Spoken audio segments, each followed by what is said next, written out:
Welcome to Suman TV. నేను మీ Suman TV. చాలామంది అంటే గవర్నమెంట్ జాబ్ బెటరా, ప్రైవేట్ జాబ్ బెటరా అనేటువంటి డైలమాలో ఉంటారు. కొంతమంది ఏంటంటే ఈజీ యాక్సెస్ కదా, ఎక్కడ పడితే అక్కడ ప్రైవేట్ జాబ్స్ దొరుకుతాయి, దాని మీద ఫోకస్ చేద్దాం అని చెప్పేసి అనుకుంటూ ఉంటారు. బట్ ఇప్పుడున్న సినారియో ప్రకారం రియాలిటీ కొంత మారింది. టెక్నాలజీ పెరిగేసిన తర్వాత ప్రతి ఒక్కరికి ఫ్రీలాన్స్ జాబ్ దొరుకుతుందేమో కానీ ఒక పర్మనెంట్ సొల్యూషన్ ఉండేటువంటి జాబ్ మాత్రం దొరకటం కష్టమైపోతుంది. అయితే గవర్నమెంట్ జాబ్లో దొరుకుతుందా, ఏ విధంగా ఉండేటువంటి అవకాశం ఉంటుంది, అండ్ నోటిఫికేషను అది తలగా నొప్పితో కూడుకున్నటువంటి పని అనుకున్నటువంటి వాళ్ళు కూడా చాలామంది ఉన్నారు. గవర్నమెంట్ జాబ్ బెటరా, ప్రైవేట్ జాబ్ బెటరా, దేనికి ఎందుకు బెనిఫిట్, అంటే ఏ రకంగా ఉంటుంది, అండ్ అవకాశాలు కూడా ఏ విధంగా ఉంటాయి అనేది ఈరోజు మనతో పాటు శ్రీధర్ సిసి నుంచి శ్రీధర్ గారు ఉన్నారు. వారి మాట్లాడి తెలుసుకుందాం. నమస్కారం సార్. నమస్తే అండి సార్. మీరు ప్రైవేట్ ఇండస్ట్రీని చూసారు, గవర్నమెంట్ ఇండస్ట్రీని కూడా చూస్తూ ఉన్నారు. అంటే you are the only person sir, నాకు తెలిసి మొత్తం ఇండియాలో మీరే అనుకుంటాను అలాంటి personality, as per my knowledge. ఎందుకంటే అవతల వైపు చూసుకుంటే ప్రైవేట్ సెక్టార్లో lakhs of people jobs crack చేసుకుని బయటకు వచ్చారు, అండ్ ఇటు థౌజండ్స్ ఆఫ్ పీపుల్ ఒక పబ్లిక్ సెక్టార్లో ఒక్క శ్రీధర్ సిసి ఇన్స్టిట్యూట్ నుంచే బయటకు వచ్చినటువంటి వాళ్ళు ఉన్నారు. సో ఆ సినారియో మీ ఒక్కరికే తెలుసు కాబట్టి అడుగుతున్నాను. Government sector versus private sector, government job versus private job, ఏది బెటరు, మీరేమంటారు దాని మీద? యాక్చువల్గా ఇది మైండ్ సెట్కి సంబంధించినటువంటి విషయం అండి. ఆలోచన విధానం ఎట్లా అంటే మా జనరేషను, మా పేరెంట్ జనరేషను, నెక్స్ట్ ఇప్పుడున్న జెన్జీ, అక్కడి నుంచి ఇక్కడి వరకు వస్తే మా పేరెంట్ జనరేషన్ ఏ రకంగా ఆలోచించేవాళ్ళు అంటే ప్రైవేట్ సెక్టార్లో 10,000 వచ్చినా గవర్నమెంట్ ఆఫీస్లో 2,000 రూపాయలు ఉద్యోగం అంటే అక్కడికే వెళ్ళమని చెప్పారండి. కారణం ఏంటంటే ఆ జనరేషన్ చూసినటువంటి అడ్వాంటేజ్ ఏంటి గవర్నమెంట్ ఉద్యోగంలో అంటే ఈ ఏ టైంకి ఎట్లా జరిగినా ఏం జరిగినా సరే నా పిల్లలు నమ్మకంగా అన్నం తినగలరు, ఫస్ట్ తారీఖు నాడు శాలరీ వస్తుంది. ప్రైవేట్ సెక్టార్లో ₹1 ఎక్కువ వచ్చినా గ్యారంటీ ఉందా లేదా అనేటటువంటిది తెలియకపోవటం వలన కంప్లీట్గా ప్రైవేట్ సెక్టార్ మీద కన్నా పబ్లిక్ సెక్టార్లో ప్రయారిటీ ఇచ్చారు.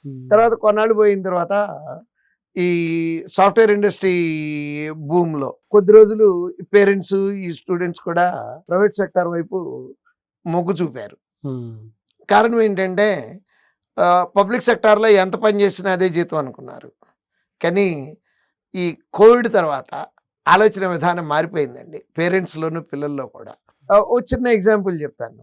ఇవాళ నా దగ్గర కోచింగ్ సెంటర్లో ₹1,00,000 జీతం ప్రైవేట్ సెక్టార్లో తీసుకుంటూ సెలవు పెట్టి క్లాసులకు వచ్చే పిల్లలు కనీసం ఒక 20 మందిని చూపిస్తానండి.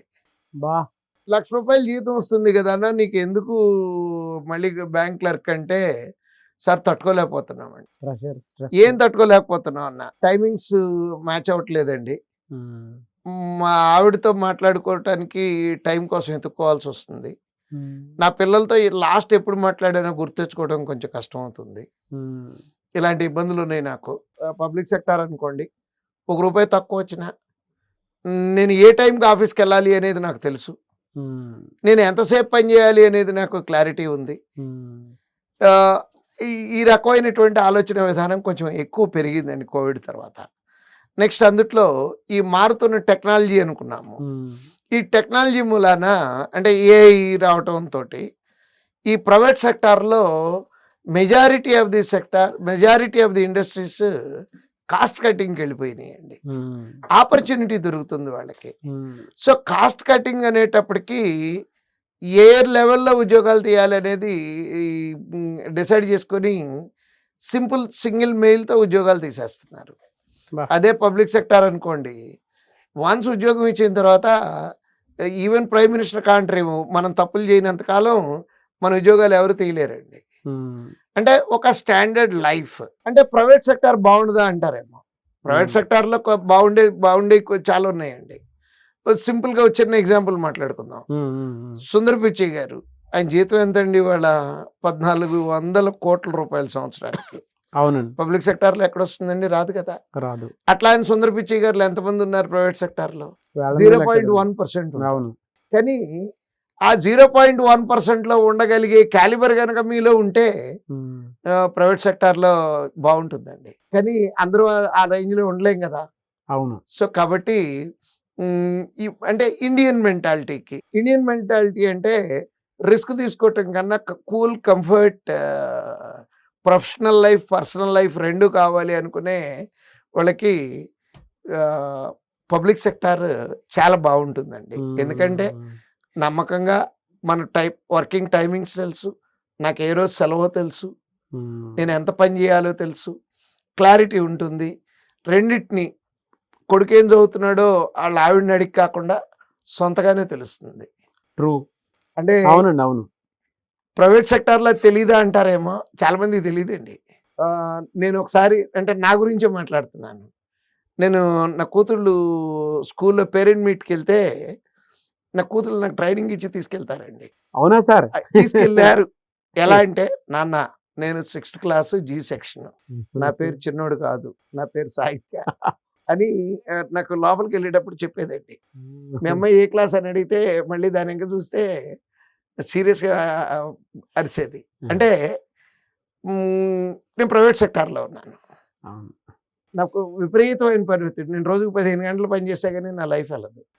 సో ప్రొఫెషనల్ లైఫా పర్సనల్ లైఫా అంటే నేను ఎక్కువ ప్రొఫెషనల్ లైఫ్కే ప్రయారిటీ ఇచ్చా. బట్ అవకాశం ఉంటే ఈ టాప్ పొజిషన్లో ఉండగలం క్యాలిబర్ కనుక మన దగ్గర ఉంది అనుకుంటే ప్రైవేట్ సెక్టార్ బాగుంటుందండి. కానీ దాంట్లో ఎంత పర్సంటేజ్ ఫిట్ అవ్వగలరంటే 0.001%. కానీ మెజారిటీకి పబ్లిక్ సెక్టార్ చాలా కంఫర్టబుల్గా. అది నా కంక్లూషన్ అండి. అర్థమైందండి. అంటే మీరు చెప్పిన సినారియో ప్రకారం ఏంటంటే, ప్రస్తుతం రియాలిటీ ఏదైనా ఉంది అని అంటే, మనకి ఎక్కువ జీతాలు ఇస్తున్నాయి కదా అని చెప్పి మనకు ఆ స్ట్రెస్ కానీ ఆ టైం కానీ మన చేతుల్లో లేనటువంటి పరిస్థితి ఈరోజు. అదే మనం ఒక 6 నెలలు లేదంటే 12 నెలలు కష్టపడితే గట్టిగా మన టైం మన చేతుల్లో ఉంటుంది, మన లైఫ్ హెల్త్ మన చేతుల్లో ఉంటుంది, మన లైఫ్ మన చేతుల్లో ఉంటుంది, మన ఫ్యామిలీతో మన టైం స్పెండింగ్ చేసినట్టు ఉంటుంది. మన పిల్లల ప్రాక్టికల్ ఎక్స్పీరియన్స్, మన పిల్లల పేర్లు గుర్తుంటాయి, మన పిల్లలు ఏం చదువుతున్నారో తెలుస్తుంది. You will have some time to spend with your kids. Great sir. ఎలా సార్ అంటే ఇక్కడ గవర్నమెంట్ జాబ్ ప్రిపేర్ అవ్వాలి అని అంటే మీ దగ్గర 6 months నుంచి 12 months వరకు కనుక ఒక స్టూడెంట్ మీ దగ్గర సరెండర్ అయితే మీరు ఇచ్చేటువంటి కోచింగ్ ఏ విధంగా ఉంటుంది? రైట్ అండి. 6 months నుంచి 1 year టార్గెట్ పెట్టుకొని ఉద్యోగం కావాలి అంటే బ్యాంకింగ్ సెక్టార్ రైట్ సెక్టార్ అండి. ఎందుకంటే బ్యాంకింగ్ సెక్టార్లో నోటిఫికేషన్ నుంచి ఫైనల్ జాబ్ రావడానికి 6 నుంచి 8 months లోపు జరిగిపోతుందండి. ఓకే. 6 నుంచి 8 నెలల లోపు అంటే మనం ఒక 4 months బేసిక్ కోర్సు, దాని తర్వాత ప్రాక్టీస్ సెషన్స్, ఇవన్నీ కనుక ప్లాన్డ్గా అంటే ఏం అక్కర్లేదండి, మీరు సొంతగా ఏం ఆలోచించక్కర్లేదు. మా దగ్గరికి వచ్చి యూ జస్ట్ బిలీవ్ అస్, వీళ్ళు చెయ్యగలరు, నాతో ఉద్యోగం కొట్టించగలరు అనే నమ్మకం పెట్టుకొని అలా కూర్చొని చెప్పింది చెప్పినట్టు చేసుకెళ్ళిపోండి. 8 నుంచి 12 నెలల్లో గ్యారంటీగా ఉద్యోగం వస్తుంది. మార్క్ మై వర్డ్స్ అని చెప్పారు. ఎనీవేస్, థ్యాంక్ యూ అండి. Thank you so much sir. Thank you.